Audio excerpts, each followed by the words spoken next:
ابراہیم الخلیل صلی اللہ علیہ وسلم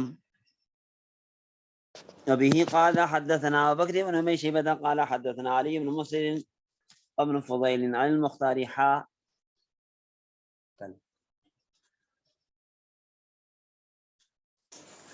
قال وحدثني علي بن حجر السعدي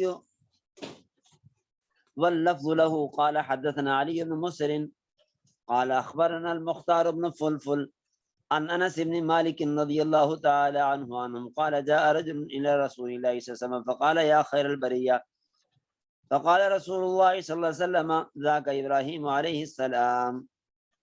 یہ باب ہے حضرت ابراہیم علیہ السلام کے فضائل میں، اور اس باب میں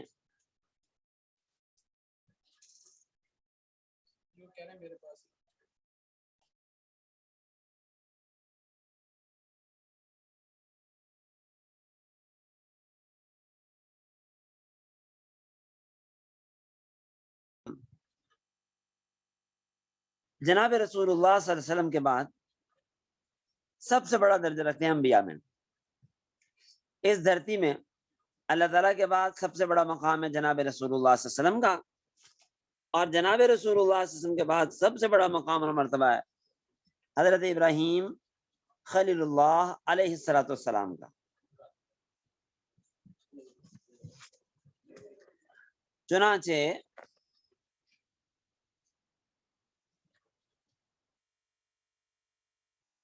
حضرت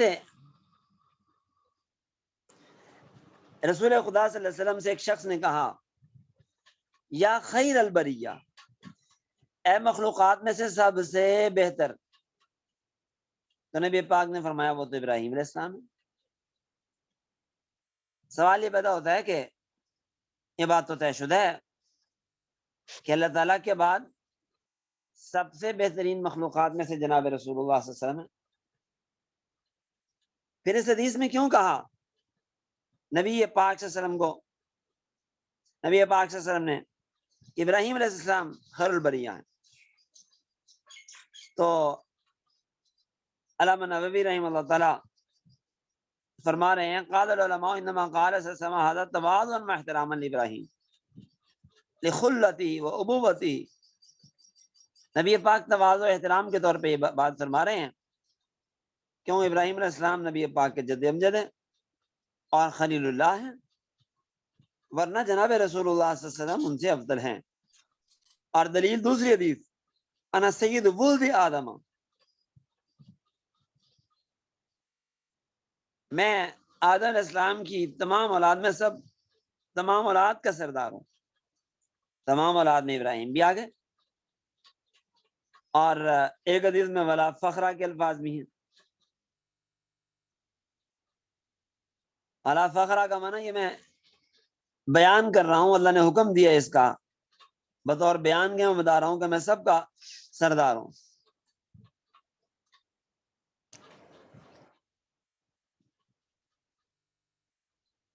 پھر یہ بھی کیا گیا ہے کہ ممکن ہے یہ بات نبی پاک صلی اللہ علیہ وسلم نے اس وقت کہی ہو جب تک کہ آپ کو بھی اپنے افضل ہونے کا علم نہ ہوا ہو، اور جب علم ہو گیا اس کے بعد فرمایا نا سید ولد آدم. بہرحال اب یہ بات طے شدہ ہے کہ مخلوقات میں سب سے بڑا درجہ مقام اور مرتبہ جناب رسول اللہ صلی اللہ علیہ وسلم کا ہے.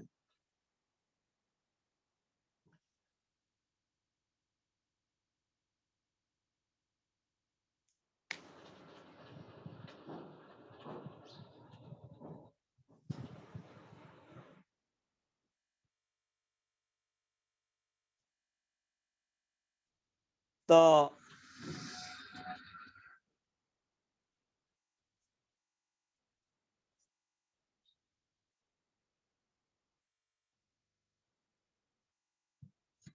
باقی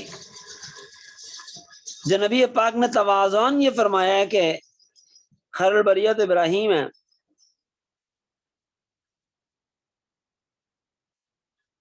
تو شاید اس کا معنی یہ ہے کہ نبی پاک کہہ رہے ہیں کہ علی الاطلاق مجھے یہ لفظ نہ کہو، علی الاطلاق، بلکہ اگر میں خیر البریہ ہوں تو میرے ساتھ ابراہیم علیہ السلام بھی خیر البریہ۔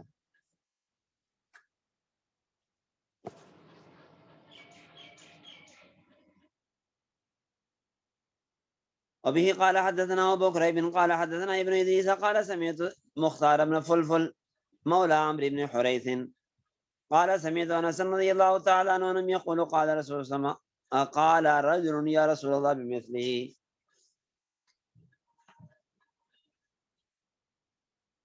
اس روایت میں مختار ابن فلفل جو ہیں یہ کوفی تابعی ہیں، اور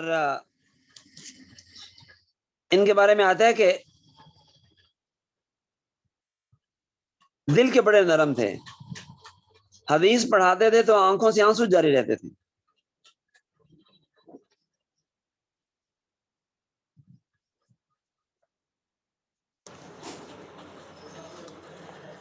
ابھی قال حدثني محمد المثنى قال حدثنا عبد الرحمن عن سفيان عن المختار قال سمعت انس رضي الله تعالى عنه ان النبي صلى الله عليه وسلم ابھی قال حدثنا قتيبة بن سعيد قال حدثنا المغيرة يعني ابن عبد الرحمن الخرامي حزامي عن ابي الزناد عن الاعرج عن ابي هريرة رضي الله تعالى عنهم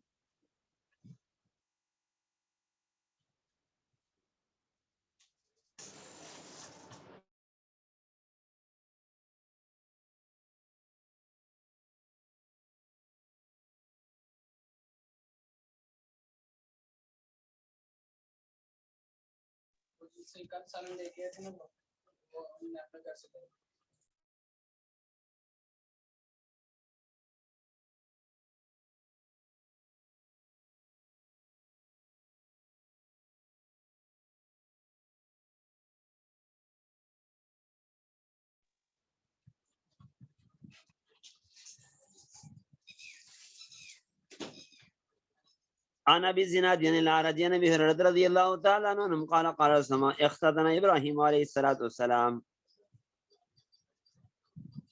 حضرت ابراہیم علیہ السلام نے ختنہ کروایا۔ یہ ختنہ کروانا خصال فطرت میں سے ہے، جیسا کہ دوسری حدیث پاک میں جس میں ذکر ہے فطرت کے کاموں کا، تو ان میں اس کا تذکرہ بھی ہے، ختنہ کروانے کا بھی۔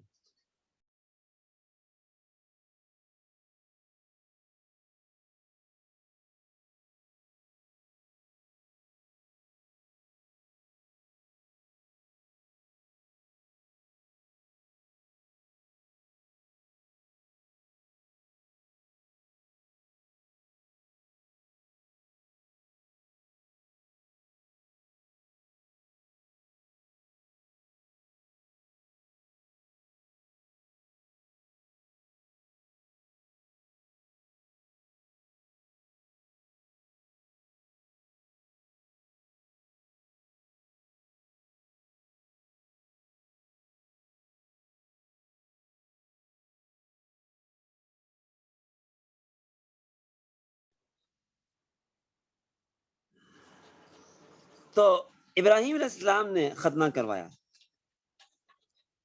اور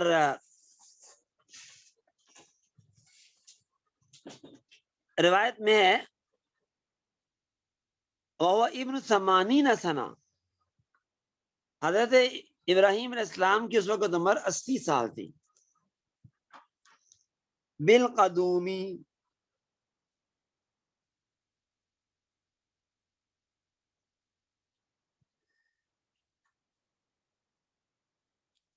قدوم جگہ کا بھی نام ہو سکتا ہے،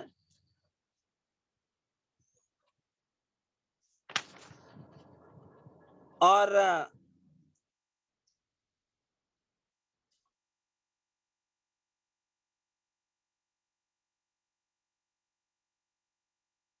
اعلی جس سے ختنہ کیا جائے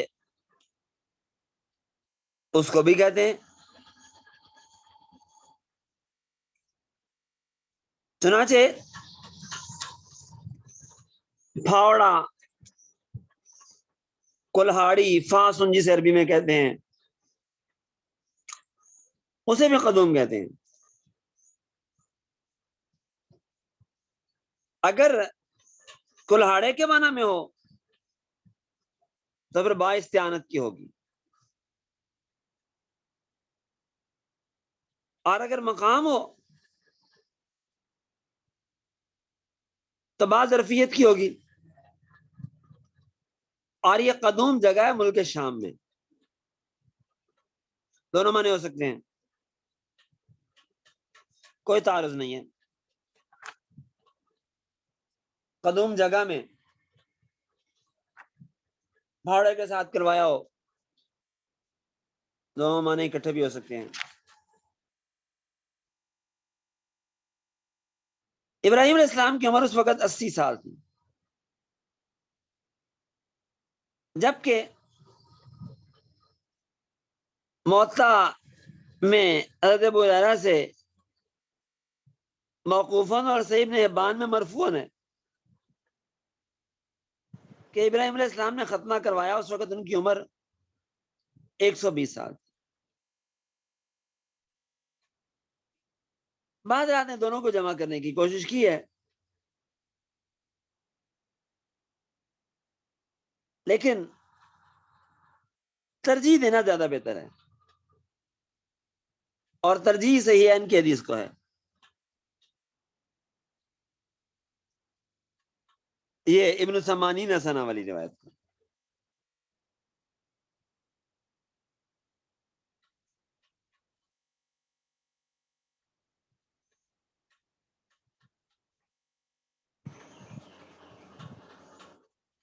باقی ختنہ کروانا سنت ہے، بچپن میں ہو جاتا ہے، نہ ہو سکے تو جوانی میں ہو جائے۔ بڑھاپے کی اس عمر میں ختنہ کروانا کوئی ضروری نہیں ہے، اگر صحت اچھی ہے آدمی جوانوں کی طرح تو کروا بھی سکتا ہے، لیکن عام طور پہ اس عمر میں جا کے ختنہ کروانا اگر کسی نے نہیں کروایا اور وہ اس عمر میں جا کے مسلمان ہوا ہے تو ختنہ خطرے سے خالی نہیں ہوتا، اس لیے اس عمر میں ختنہ نہ کروانا بہتر ہے۔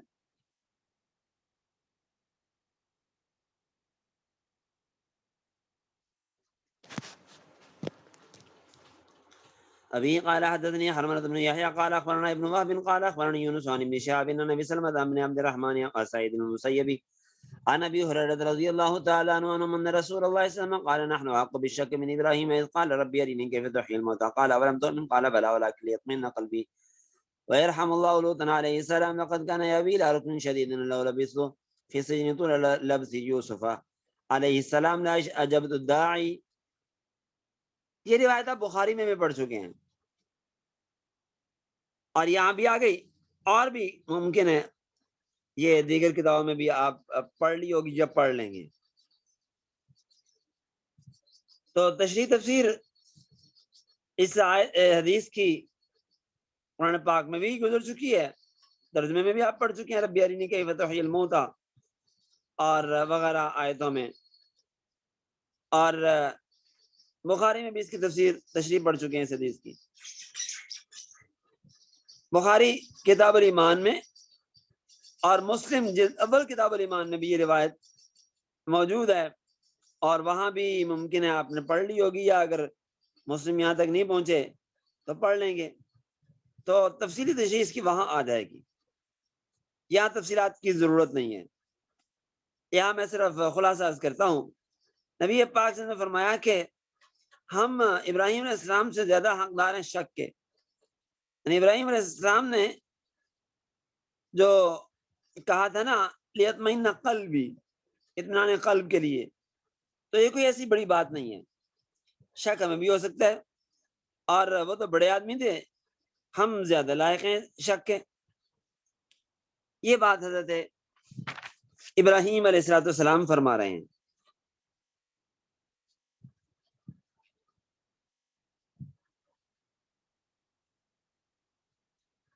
اور نبی پاک صلی اللہ علیہ وسلم فرما رہے ہیں کہ ہم ان سے شک کے زیادہ لائق ہے۔ تو یہ بھی توازن فرما رہے ہیں جناب رسول اللہ صلی اللہ علیہ وسلم۔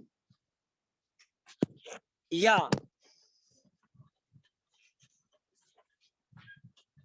یہ بھی اس علم سے پہلے کی بات ہے جو نبی پاک کو عطا کیا گیا تھا اپنی فضیلت کا۔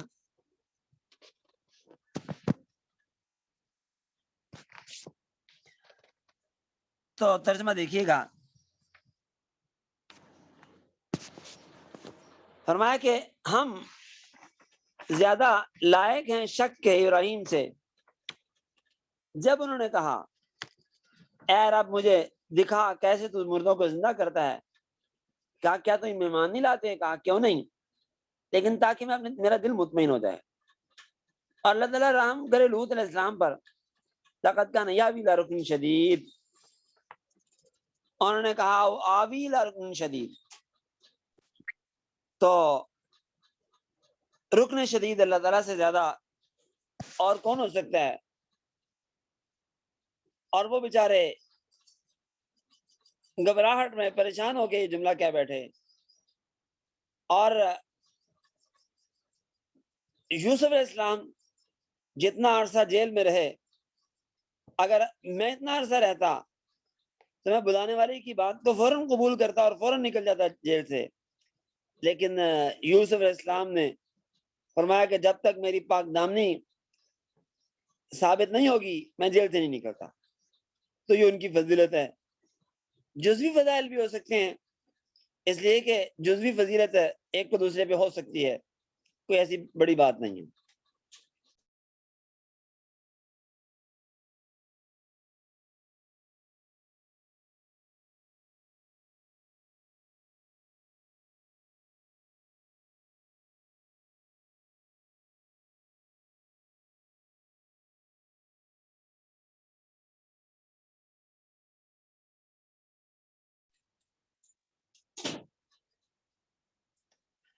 ابھی قال حدثنا ان شاء اللہ عبداللہ ابن محمد بن اسماء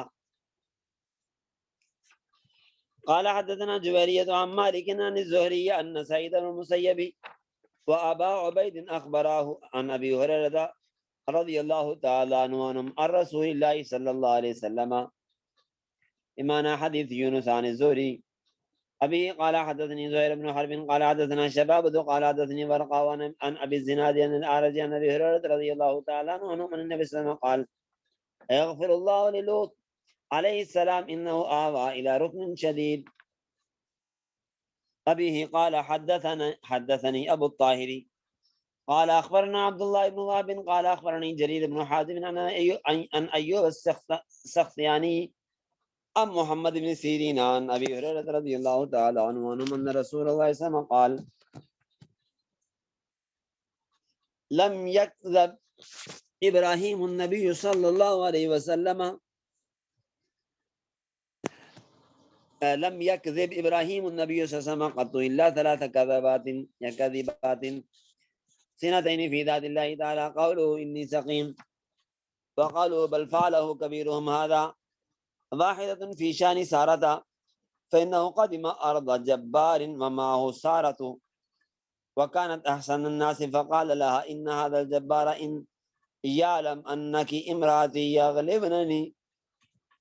يغلبني عليك فإن سالك فأخبريه أنك أختي فإنك أختي في الإسلام فإني لا أعلم في الأرض مسلما غيري وغيرك فلما دخل أرضه رآها بعض أهل الجبار أتاه فقال له لقد قدم أرضك امرأة لا ينبغي لها أن تكون إلا لك فأرسل إليها فأتي بها فقام إبراهيم إلى الصلاة فلما دخلت عليه لم يتمالك أن بسط يده إليها فقبضت يده قبضة شديدة فقال لها ادع الله أن يطلق يدي ولا أضرك ففعلت فعاد فقبضت أشد من القبضة الأولى فقال لها مثل ذلك ففعلت فعاد فقبضت أشد من القبضتين الأوليين فقال ادع الله أن يطلق يدي فلك الله ألا أضرك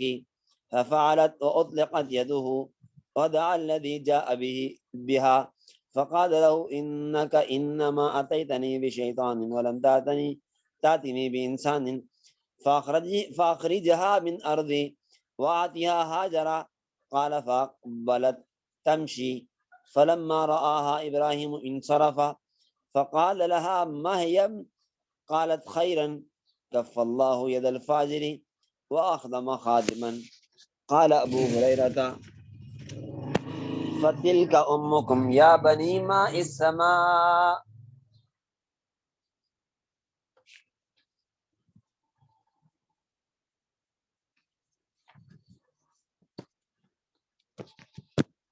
ابراہیم علیہ السلام نے کبھی جھوٹ نہیں بولا سوائے 3 جھوٹوں کے. 2 تو اللہ کی ذات کے بارے میں تھے، ایک یہ کہ میں بیمار ہوں، اور دوسرا یہ کہ یہ کام ان کے بڑے نے کیا ہے، اور ایک سارا کے بارے میں. آگے چلنے سے پہلے سمجھ لیں کہ ان میں سے کوئی ایک بھی جھوٹ نہیں تھا. یہ تینوں کام خلاف اولا تھے. یہ تینوں کام توریہ کے قبیل سے تھے. توریہ مانا متکلم ایک بات کرتا ہے اس کا ایک معنی لیتا ہے، اور مخاطب اس سے کوئی دوسرا معنی سمجھ لیتا ہے، مراد لے لیتا ہے. اس کو توریہ کہتے ہیں. جیسا کہ حضرت صدیق اکبر رضی اللہ عنہ جب نبی پاک صلی اللہ علیہ وسلم کے ساتھ ہجرت کے سفر پہ جا رہے تھے، اور نبی پاک کے بارے میں ایک نے پوچھا تو آپ نے کہا کہ رجل یہدینی السبیل، ایک بندہ جو مجھے راستہ دکھا رہا ہے. تو وہ سمجھا کہ یہ دنیا کا راستہ دکھا رہا ہے، اور صدیق اکبر کہہ رہے تھے کہ جنت کی موٹر پہ چلانے والا ہے جناب رسول اللہ صلی اللہ علیہ وسلم کے بارے میں. اور اس کو آپ یوں بھی کہہ سکتے ہیں کہ یہ کلمات صورتاً تو جھوٹ ہیں لیکن حقیقتاً جھوٹ نہیں ہے. اور ضرورت کے موقع پہ صورتاً جھوٹ کا استعمال کرنا جو حقیقتاً جھوٹ نہ ہو جائز ہوتا ہے. تو ابراہیم علیہ السلام کی یہ تینوں باتوں میں سے کوئی ایک بھی جھوٹ نہیں ہے. باقی ضرورت کے موقع پہ تو جھوٹ جائز ہوتا ہے ویسے بھی، جیسا کہ جنگ کے موقع پہ جھوٹ بولنا. چنانچہ محدثین نے باب جواز الخداع فی الحرب میں مستقل باب قائم کیے ہیں، اور بخاری شریف میں آپ یہ پڑھ لیں گے جنگ کے اندر، بلکہ صحیح بخاری میں آپ پڑھ چکے ہیں یہ احزاب کے اندر جب ایک صحابی نے اجازت مانگی تھی جناب رسول اللہ صلی اللہ علیہ وسلم سے.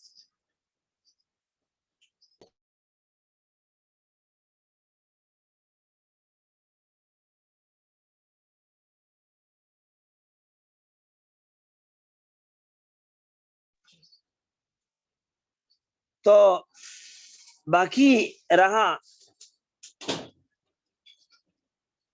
کہ 2 اللہ تعالیٰ کی ذات کے بارے میں تھے، یعنی اللہ کی توحید کے اثبات کے سلسلے میں. ایک تو یہ کہ میں بیمار ہوں، انی سقیم، اور مراد یہ لے لیتے کہ تمہارے بقول تمہارے زعم میں شرک نہ کر کے بیمار ہوا ہوں، تمہارے خداؤں کا انکار کر کے میں بیمار ہوں، مریض ہوں.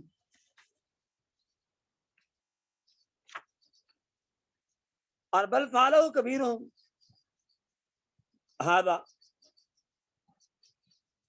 کہہ رہے ہیں کہ انت فعلتا ھذا بآلہتنا یا ابراہیم، آپ نے یہ کاروائی کی ہے ہمارے بت توڑے ہیں. تو کہہ رہے ہیں بل فعلہ کبیرہم ھذا فاسألوہم، کہ دیکھو کلہاڑا بڑے کے کندھے پہ ہے تو اس نے یہ کاروائی کی ہوگی، اس سے پوچھو. فاسألوہم، ان سے پوچھو ٹوٹے منہ سے اگر یہ بولتے ہیں تو.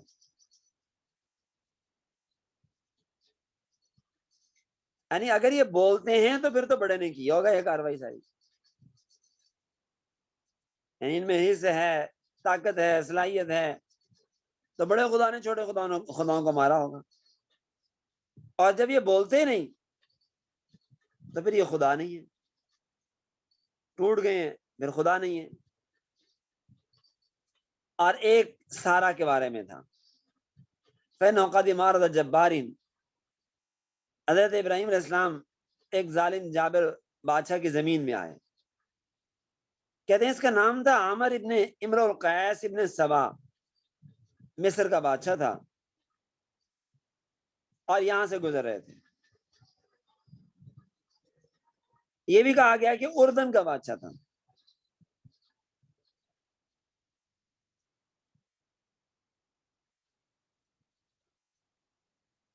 لیکن راجہ یہ ہے کہ مصر کا بادشاہ تھا. ابراہیم علیہ السلام یہاں سے گزر رہے تھے، اور گزر کیسے رہے تھے؟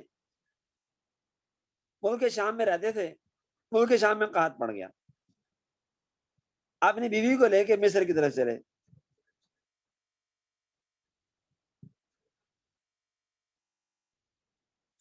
تو وہاں کا یہ بادشاہ تھا.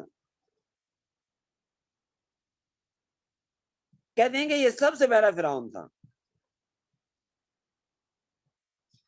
اور فرعون لقب تھا بادشاہوں کا مصر کے.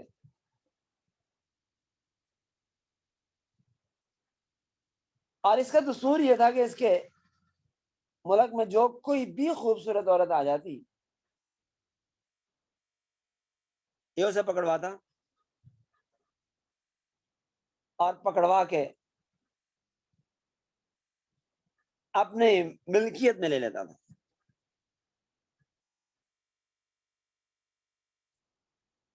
فإنه قد مارد جبار وما سارا ان کے ساتھ ہی وکانت احسن الناس، سارا لوگوں میں سے سب سے زیادہ خوبصورت تھی. یہ سارا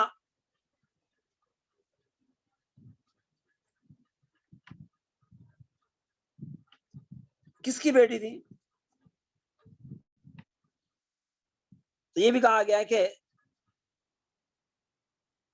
سارا ابن ہاران،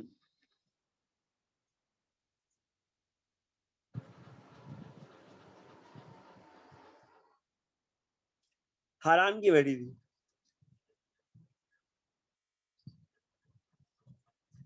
اور یہ بھی کہا گیا ہے کہ چچا زاد بہن تھی،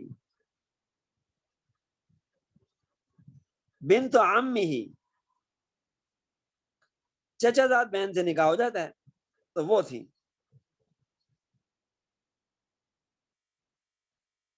بہرحال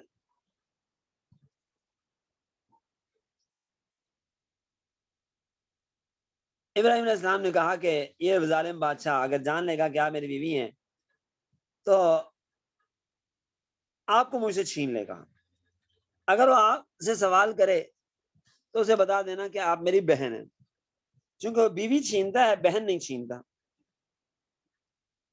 اس لیے کہ آپ میری اسلام میں بہن ہیں، مسلمان بہن ہیں،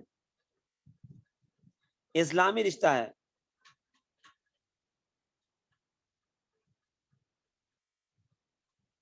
اور بیوی کو بہن کہنے سے زہار نہیں ہوتا، نہ طلاق ہوتی ہے. ماذ اتنے کلمات سے زہار نہیں ہوتا. فقہا نے سے استدلال کیے. فإني لا أعلم في الأرض مسلما غيري، اس لیے کہ میں زمین میں اپنے اور آپ کے علاوہ کوئی مسلمان نہیں پاتا. سوال پیدا ہوتا ہے کہ لوط علیہ السلام، لوط ابن حاران، وہ تو مسلمان ہو چکے تھے.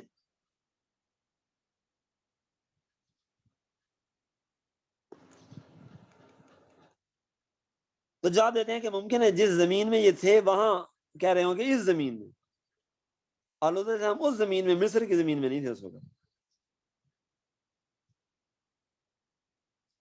وہ تو ملک شام کی زمین میں تھے جسے آج اردن کہتے ہیں، یعنی جو حصہ آج کل اردن میں ہے.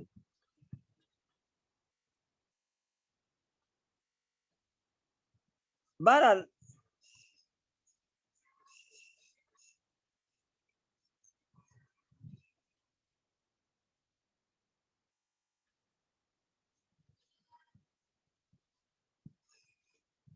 کہتے ہیں کہ جب اس کے علاقے میں داخل ہوئے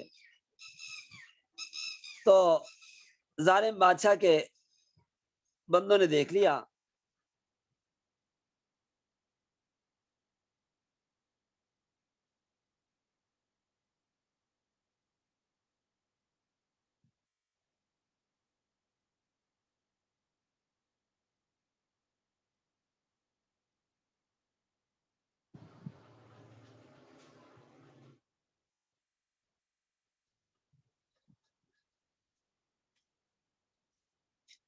تو دیکھنے کا واقعہ بعض کتابوں میں لکھا ہے کہ حضرت ابراہیم علیہ السلام گندم لینے کے لیے ایک بندے کے پاس گئے، اور وہ بندہ بادشاہ کے پاس جاتا تھا، اس نے جا کے بادشاہ کی شکایت لگا دی۔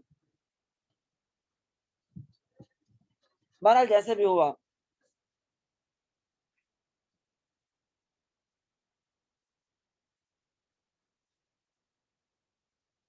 تو ان سے کہا گیا بادشاہ سے کہ آپ کے علاقے میں ایک عورت آئی ہے جو آپ ہی کے شہن شان ہے، مناسب ہے۔ فارسل الیہا، اس نے بندے بھیجے، لے آئے۔ ابراہیم علیہ السلام نماز پڑھنے کھڑے ہو گئے، فلما دخلت علیہ، جب اسے لے کے گئے سارا کو، لم یتمالک ان بسط یدہ الیہا، تو وہ قادر نہ ہوا کہ اپنا ہاتھ ان کی طرف بڑھائے، اور بادشاہ اس پہ قادر ہی نہ ہوئے۔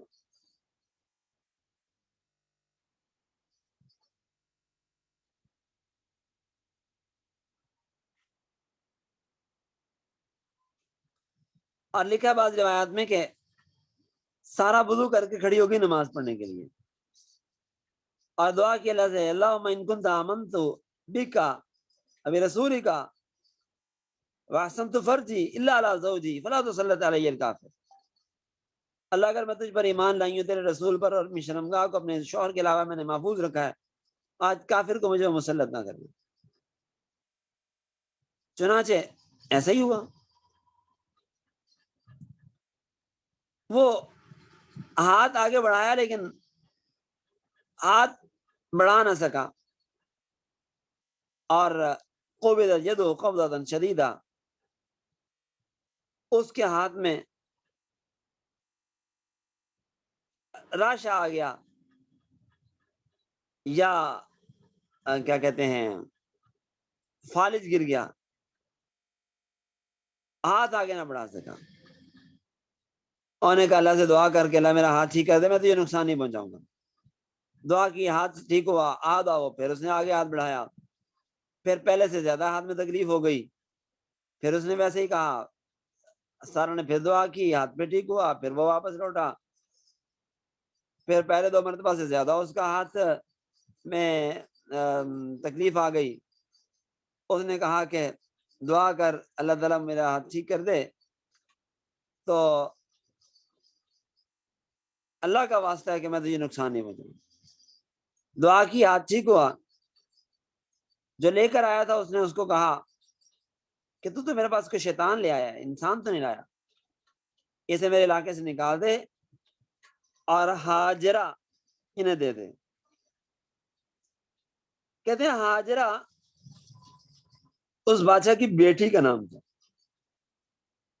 جو اس نے حضرت ابراہیم علیہ السلام کو بطور نکاح کے دے دی تھی۔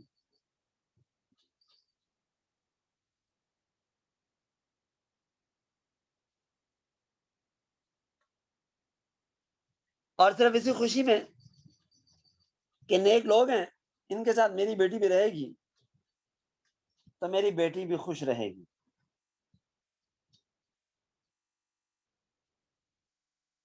نیک لوگوں کے ساتھ رہے گی۔ اور دستور یہ تھا کہ بندہ دوسری شادی کرتا تھا تو 1 سال تک پہلی بیوی بیٹھ کے کھانے کھاتی تھی، آرام کرتی تھی، اور خدمت دوسری بیوی کرتی تھی۔ اسی سے بعض لوگوں کو یہ مغالطہ ہوا کہ شاید وہ نوکرانی دی تھی، باندھی دی تھی، حالانکہ باندھی نہیں تھی، آزاد تھی، بیٹی تھی بادشاہ کی۔ فاقبل تمشی، واپس لوٹی چلتے ہوئے ابراہیم نے دیکھا تو لوٹے کہا ماہیم ماہیم، ماں شانو کا، ماں خبروں کا، کیا ہوا؟ کہا بھلا ہوا، اللہ تعالیٰ نے فاجر کے ہاتھ کو روک لیا اور ایک خادم بھی دے دیا۔ تو نبی پاک حضرت ابو ہریرہ نے کہا تل کا امکم یا بنی مائی السماء، عرب کو اشارہ ہے بنو مائی السماء سے، اور اہل عرب یہ ہاجرہ تمہاری اماں ہے۔ ماؤ سما سے کیا مراد ہے؟ کہتے ہیں ماؤ سما سے زمزم کا پانی مراد ہے، چونکہ زمزم کے پانی کے پاس رہنے والے تھے۔ ماؤ سما کا معنی یہ ہے کہ عرب کے علاقے میں نہریں تو تھی نہیں، کنویں تو تھی نہیں اس خطے میں، کیا کہتے ہیں مکہ مکرمہ میں، تو یہ لوگ بارش کا پانی استعمال کرتے تھے، ماؤ سما آسمان کا پانی، بارش کا پانی۔ تو اے بارش کے پانی والو، یہ تمہاری اماں ہے۔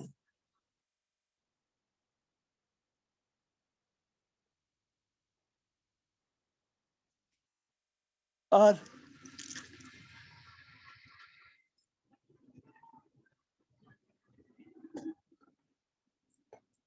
یہ بھی کہتے ہیں کہ ہاجرہ علیہ السلام اور حضرت ہاجرہ کی جو اولاد ہوئی نا اسماعیل سے اور آگے، یہ سب بنی مائی سما کہلاتے ہیں، اور وجہ یہی کہ اللہ تعالیٰ نے ان کی زمزم کے پانی سے تربیت کی تھی، پرورش کی تھی۔